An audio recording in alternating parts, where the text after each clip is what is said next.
अस्सलाम वालेकुम।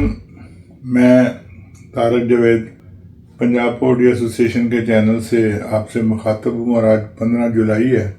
एक दो दिन का दरमियान में वक्फा हो गया। उसकी वजह यही थी कि मैं सफ़र में था, तो ना तो मुनासिब वक्त मिल सका और ना ही ज़्यादा देर इंटरनेट की सहूलत जो है ना वो मैसर थी। बहरहाल आज भी थकन है, तो बड़ा मुख्तसर सा तजिया करते हैं। कल रेट में फिर एक दफ़ा नामुनासिब जंप लगाया गया। 20 रुपये का जंप पहले भी 2-3 दिन से रेट मुनासिब अंदाज में बढ़ता आ रहा था, तो कल 20 रुपये का जंप लगा के उसे फिर वही सलूक रेट के साथ किया गया जो पहले भी होता रहा है। अगर कोई 5 रुपये 10 रुपये बढ़ते तो आज शायद उसमें मज़ीद 10 रुपये बढ़ जाते, लेकिन कल ऐसे साबित किया गया जैसे मुर्गी बिल्कुल ख़त्म ही हो गई है।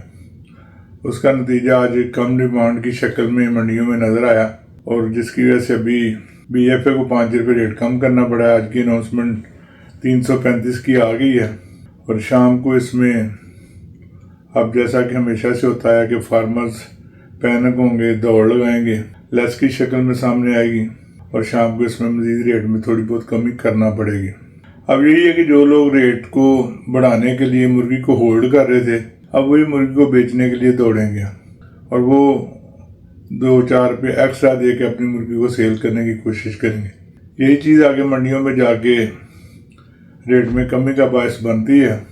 तो बहरहाल मुर्गी इतनी ज़्यादा नहीं है, कोई बहुत ज़्यादा रेट कम होने का इम्कान नहीं है, लेकिन ये 2-3-4 दिन बहरहाल इसमें कमी होगी। और अगर इसमें जिस तरह इजाफा किया गया उसी तरह कमी की जाएगी तो भी ये रेट फिर बढ़ जाएगा। लेकिन अगर ये कमी 5-5 रुपये की गई तो फिर भी लेस भी चलती रहेगी और रेट भी कम होता रहेगा।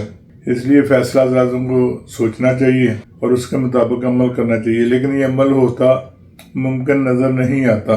पहले हमारा काम मशवरा देना है, हमने अपना मशवरा नेक नीति से देना है। तो इस हिसाब से आज रेट को शाम में मज़ीद कमी का वाज़ेह इम्कान है। चूज़े की पोजीशन ठीक रहेगी। अभी एक हफ्ते तक जो दोस्त बता रहे हैं या दोस्तों के मशवरे की रोशनी में नतीजा नज़र आ रहा है तो ये कि एक हफ्ते तक चूज़े की पोजीशन मुस्तहकम रहेगी। एक हफ्ते के बाद फिर ये थोड़ा थोड़ा डाउन होना शुरू हो जाएगा। बहरहाल देखते हैं आने वाले वक्त में क्या होता है। तो आज के लिए बस इतना ही, कल इंशाल्लाह तफसील से बात होगी। इजाज़त दें, अल्लाह हाफिज़। पाकिस्तान हमेशा जिंदाबाद।